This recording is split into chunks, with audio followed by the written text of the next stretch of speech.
SR Nagar కాలనీలో ఇది పరిస్థితి.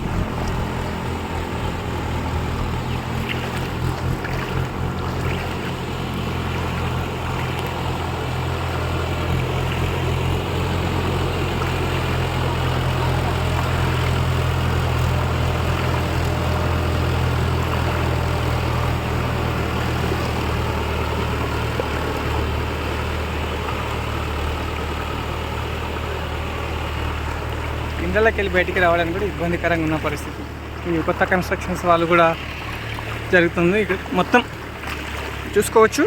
ఇది పరిస్థితి, వాస్తవ పరిస్థితి. వర్షం అయితే తగ్గింది, కానీ ఇంకో 2 గంటలు 3 గంటలు ఈ వరద ఉధృతి అనేది ఇలాగే ఉంటుంది. వరద అనాలా, కాలువ అనాలా, లేదు అంటే అక్రమ నిర్మాణాలు చేయడం వల్ల నాలాలు, మోరీలు, డ్రైనేజీలు ఆక్యుపై చేయడం వల్ల కాలువల దాంట్లో పోవాల్సిన, చెరువులో పోవాల్సిన నీరు ఇక్కడికి వచ్చింది అనేది ఇంకా మీ ఊహకు, మీ ఆలోచనకు వదిలేస్తున్నా.